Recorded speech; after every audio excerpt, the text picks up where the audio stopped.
The Palestinian cause has always been about eliminating the state of Israel, killing everybody in it, specifically the Jews. And Hamas has been always very clear about their intention of carrying out that mission.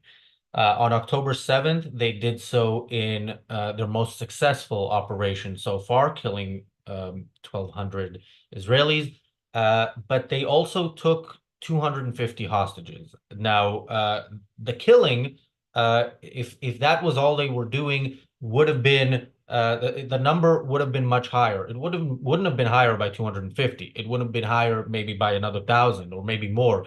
It took people to bring back hostages. It took time that could be spent killing to do that. And yet Hamas chose to do that, and they chose to do that for a very clear reason. The reason is, unlike Israel, Hamas and the Palestinian people want to know who their enemy is and act accordingly. And Israel has told the Palestinians who they are in the past. When Palestinians take hostages, Israel pays for those hostages. It pays with terrorists who are in Israeli prisons. It releases them even though they should not be released because they have a sentence that it hasn't been carried out yet. They so the decision to take hostages was a response by Hamas to Israeli policy of decades of capitulation whenever hostages are taken. You would think that anybody in Israel would stop and look at those facts and say, okay, I understand. Hamas wants to kill as many people as possible. They didn't do that. They chose not to do that. Maybe we should look into why, and maybe we should not play into their hands. Some people in Israel do say that. They are a minority. Most people want now for Israel to sign a deal with Hamas, to give up terrorists, to end potentially the war without its goal having been achieved, and to basically do whatever they see as possible to release these hostages now without looking into what that would mean in the future. The families of hostages, very understandably, are doing whatever they can to get their loved ones out of this horrible situation, and for them that is the goal, and you know the long-term consequences for the country is less of an issue. But the decision by so many in politics and in media in Israel and abroad among Israel's so-called friends to um, to highlight, to give a platform to these families, the decision is purely based on getting people to react emotionally and to agree with this policy of capitulation, a policy again which plays right into Hamas's hands. Yesterday, at the Democratic Convention, the parents of an Israeli hostage spoke and said that a deal is the only way to bring the hostages back. Yesterday on Israeli television, the mother of a hostage spoke and said that proposed the deal basically uh, exchanging the sons of some of Israeli, or the children of some of Israel's leaders in exchange for the hostages. She was given a platform. The interviewer later apologized, but of course apologized for not interrupting and not cutting her off at that point, but didn't apologize for the very idea of giving a platform to somebody in their moment of grief and with an agenda again from the editors, from the news organization that decides to do so. This unfortunately has been going on and has been growing since October 7th. The desire to sacrifice the future of the state of Israel, the desire to sacrifice Israel's security needs, which involved in the case of this war, the total elimination of Hamas and the capitulation of the Palestinian people rather than of Israel. Welcome to the Daily Objective. Daniel, your thoughts on these two stories and the ongoing way that the hostage issue is dealt with. Yeah, I mean, something that you've mentioned at the start, and I think it's important to bring up is, yeah, you shouldn't really criticize the families of hostages, uh, because, yeah, I mean, it's their family, it's their loved ones. For many of them, it might mean more than the life itself, you know. But you shouldn't. That doesn't necessarily mean you should take policy from them, or that again they should be given these platforms and used specifically for to advocate for some sort of ceasefire. If you are someone who has family member or had family member in Gaza, it's impossible situation. Pretty much, you either have to give up on your loved one, or you pretty much have to condemn the nation you live in and everyone in there for another such a conflict if the deal is made, if the terrorists are released, and yet they will be given power for to do this again. I just saw that apparently Yahya Sinwar apparently wants to include in the negotiations the fact that he should be able to safely either leave Gaza or basically be able to survive. Again, someone who was behind October 7 would, if this negotiation goes through, someone who orchestrated October 7 would be able to uh, basically go on another day and try it again. So a strong policy has to be taken on this, and this is something we've said pretty much on October 7th. That yeah, unfortunately, hostages cannot be the main goal because you are condemning your Israel to another October 7th. And so few people in the chat, I think, have a good comments. Jesse's asking, why won't the Israeli government just be honest and straightforward with his families at this point, that hostages cannot be the main priority that she left in January or whatever. I think on that note, well, the Israeli public wouldn't stand for it. I don't think the majority of the if Israeli government straight up said, we will not negotiate for hostages, or we will not negotiate at all. I don't think they could really survive the political fallout from that. Even now that the negotiations are ongoing, and there was even a deal in the past, and there was a ceasefire, and there were negotiations going on. Even still, you have actual big protests against the government. Uh, Yeah, I want to quickly address Jesse's comment because the thing is, they are the main priority, and they shouldn't be. But which is of course a horrible thing to say because these are human beings who are those of them who are still alive, and we don't know who or how many are in absolutely horrendous conditions. This is not like the three-star hotel that the terrorists who committed the attack on October 7th are living in Israel. This is really horrendous situation surrounded by savages who are, really. We can imagine what the hostages are going through, but as a country, Israel paid on October 7th, not just with the hostages, but with the lives of its citizens, uh, for the horrible policies of the past. And the way to prevent that from happening again is not to follow the horrible policies of the past again. So yeah, Israel telling the hostages now, the families of the hostages, that this is not a priority. I mean, if Israel had its priorities straight, this war would have been over in October. At least the Gaza front of it would have been over in October, and Israel would have continued to the other fronts of Judea and Samaria on the West Bank of the Jordan River, to Lebanon, which is still not dealt with, and still dozens of rockets on a slow day, rockets and drones and whatever the Lebanese can fire at Israel are fired on civilian populations in Israel. This is not in the news. It gets in the news when one of these attacks is successful in killing Israelis, but this is daily. And a part of the reason why it's not successful daily is because the population had to leave their homes and have not lived there for nearly a year.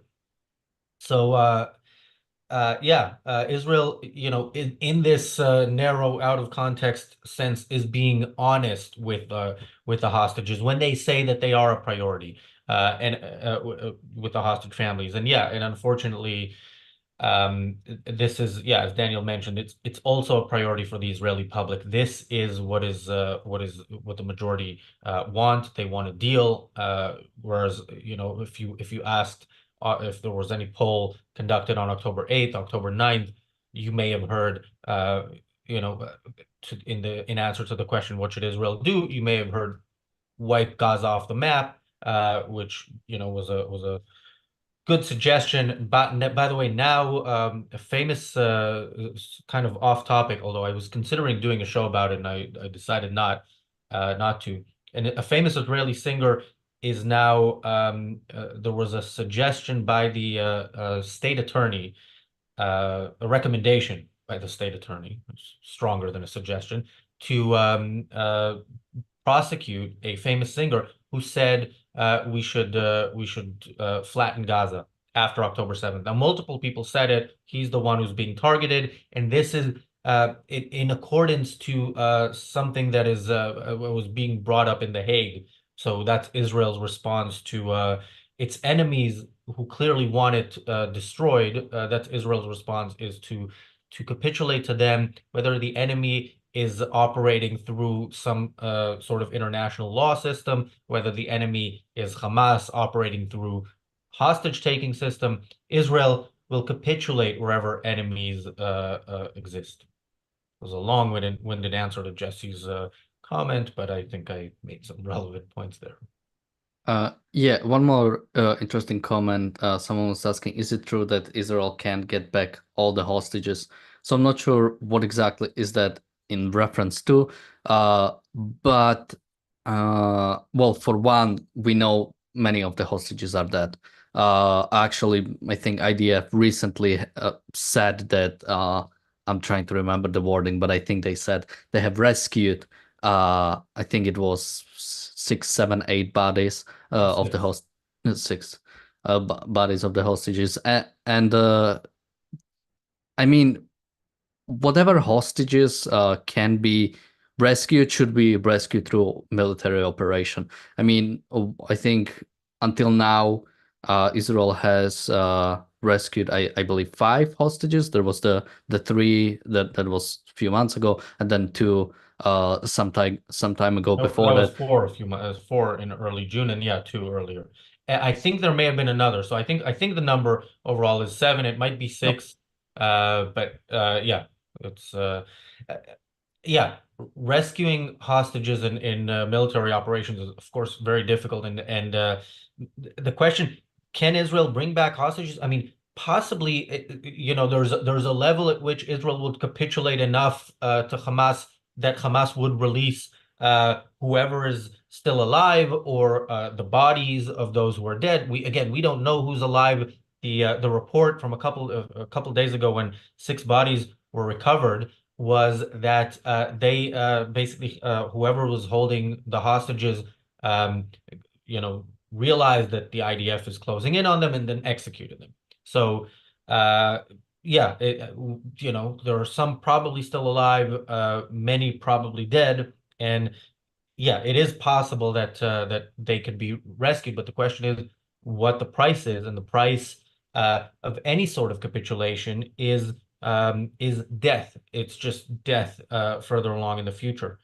Um, Thank you, Bonnie, for the super chat. There's a comment here in Hebrew by Hannah saying that life is a top value in Judaism, which is why releasing the hostages is sacred.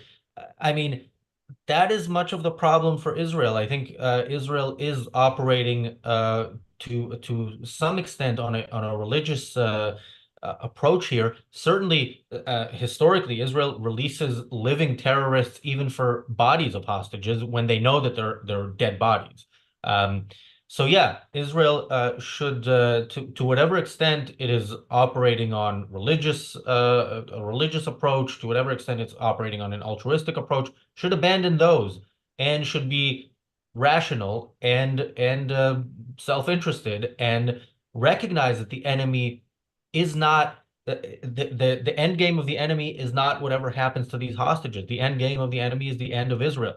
And if Israel wants to continue to exist, it needs for Hamas to cease to exist. It needs for the Palestinian people to be defeated, defeated as in never again will they try to take up arms against Israel. And it needs for the people who are enabling them also to be defeated, enabling funding and basically making the Middle East what it is. Yeah, and returning back to the Democratic National Convention, uh, so the video is about 10 minutes long. It's the two parents of a hostage um in Gaza, basically, yeah, talking to the Democratic Convention. And as soon as they are on stage, people start chanting, bring them home. And obviously the parents are really emotional from that. And yeah, it's really sad to see. But again, this sort of like this, talking about the title, this using, like, again, this is a traumatic experience. I mean, they've been in this state for 10 months. Imagine, your child being taken away. It's 10 months. You never know what will happen. You never know if they release them into negotiations. You never know what's going to happen. And yeah, you know, politicians like taking these people, or media taking these people, and again using the suffering, using the sort of the emotions to again push some sort of agenda. And again, it's this sort of paternalistic tendencies of a state, like, we will solve you, we will help you, we will solve your issue, and not thinking about the actual principles, not thinking about the long range. Again, you might get this like 1% back, but you are condemning Israel to another such an attack. What if she gets taken again? Or what if the child gets taken again? I mean, or many more people. I mean, we often talk about the hostages who are still in Gaza. Well, to some extent, those people can be rescued. Those people can potentially something will be done. But don't forget about more than 1,000 people died on October 7th. Like, not, civilians, people just going to a festival, trying to enjoy their time. And again, just, dying for nothing. And I think it is really completely, uh, if we are taking the emotional side, the fact that people have seemed to have forgotten about October 7th, and now it's just about the hostages, and it's, we are not talking about the people who died, and the people who, might have a, if this negotiation goes through, for example, and terrorists go back. I mean, imagine if another such thing happens, and what do we do then? Yeah, and as you mentioned, one of Sinwar's latest demands is that he get a commitment that he won't be executed, which of course Israel will uphold if it makes such a commitment. Which, by the way, here's the thing: if you're going to negotiate with such people, you do not have to tell the truth. You do not have to to hold up your end of the bargain. If there's a way out of it, if there was a way, we talked in the early days, and people were saying, "Hey, why don't we just release all of them into Gaza at once and then bomb them?" Well, Hamas knows that's a possibility. They wouldn't do it, but I'm not even sure Israel would do such a thing, which is shocking. Look, this is a war that was imposed on Israel. Anything that happens to anybody in Gaza, let alone Hamas terrorists themselves, is on Hamas's head. So, I think about, and we talked about it last week, how um, Ukraine is actually facing a stronger enemy, which Israel is not, stronger militarily, much stronger. Uh, Ukraine cannot take back what was taken from it. So it took a chunk of Russia. It did something that nobody would have expected them to do. And then if there is a negotiation, this is going to be a part of it. So there are things that can be done potentially by Israel. Look, anything Israel does, we know. We talked about this yesterday when we talked about Kamala, how she said, I've heard her several times say Israel has a right to defend itself, and there's always a but afterwards, and after the but, there's always an explanation why Israel does not have the right to defend itself. If anything Israel does, other than let its own citizens die, is going to be criticized by Israel's so-called allies, and of course is going to be used by the people who want to see the Jews exterminated, going to be used as a propaganda tool. So Israel really should just go for it in whatever way it can. And again, when it comes to the hostages, that would mean very likely that not many of them will be brought back alive.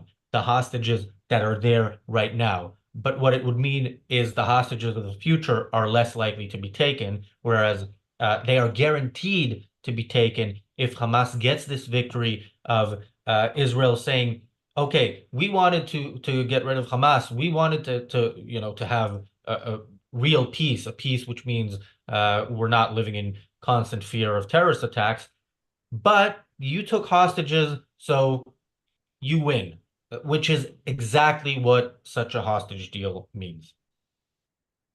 Yeah, and the worst thing, so what you said about the breaking the deal, yeah, I think that should absolutely be on the table. First of all, you don't even negotiate with terrorists, but when you do, you don't uphold it. If you can break it in some way, if you can gain advantage, you do it. You don't have this sort of like, you're not stooping to that level or something when you break the deal. They are inherently immoral. They are inherently breaking any sort of moral standard there is. You don't owe them anything back. But the fact is, even if Israel was I don't know what they even call it, brave enough to basically break the deal with the terrorists. Imagine that. The thing is, the Western world wouldn't stand for it. They would want, well, Israel has agreed, and they would hold them to it, even completely ignoring the fact of Hamas is not an actual negotiating partner. It's a terrorist organization. The fact that it's a designated terrorist organization by the US itself.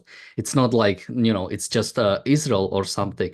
And yeah, the fact that they are being held to, they are being viewed as having any sort of like moral standing or any sort of like right to have their deal upheld is terrible. And I think, there's one point that I've been making for a long time, and I think it's the most important.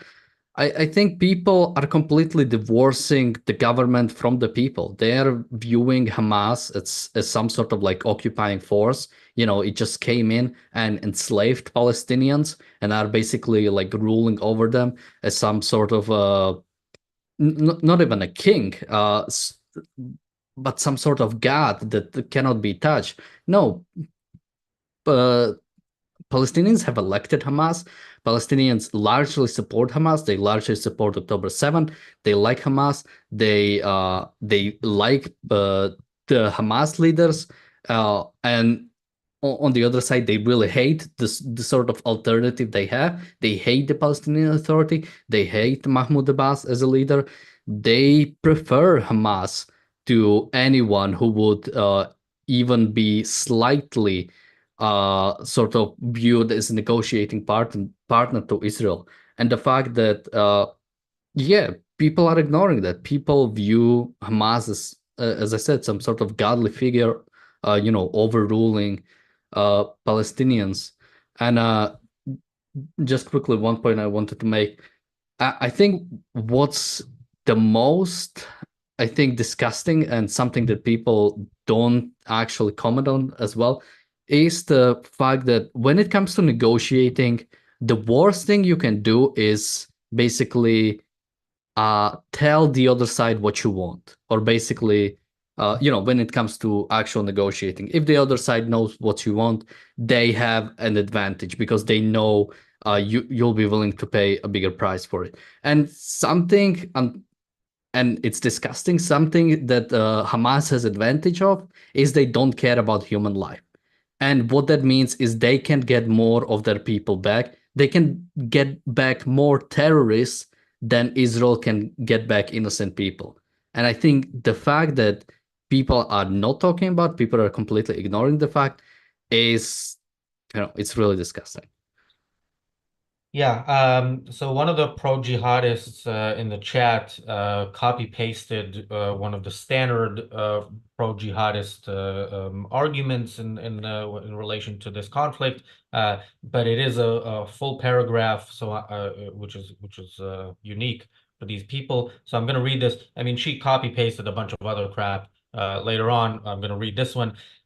She says, "This conflict didn't start on October 7th. The Palestinian people history did not begin on October 7th. Before October 7th, there were lots of atrocities committed by Israel." So I don't think we've done, although I thought we should do an episode about this whole the conflict didn't start on October 7th. We haven't done it yet, right? Um, okay, we will do that at some point, hopefully soon. No, it didn't start on October 7th. It also didn't start with the Nakba, what Arabic for disaster, the disaster of the foundation of a Jewish state in the Middle East. It started before that. Jews were being murdered by Arabs in that land before the state of Israel was established. Arabs surrounding the state of Israel and within the state of Israel, the day after it declared its independence in 1948, attacked with the intention of wiping the Jews in that area off the map, killing all the Jews. They lost that war. They've tried again and again. They lost again and again. In the 60s, the Palestinian people were invented as a sort of way of saying, look, there's an actual separate nation here, separate from the Arab nation, that deserves this land because it was their land. Of course, none of them, many of them weren't actually from there, but none of that even matters. The question is, what is this nation? What is their culture and what type of society are they now? What type of country do they want to have? And the answer to all of the above is all they care about is killing the Jews. And so when you present, and I understand why you talk to Westerners in this way, because that's the only way you can get them on your side. Say, look, this country is it's an apartheid state, committing atrocities.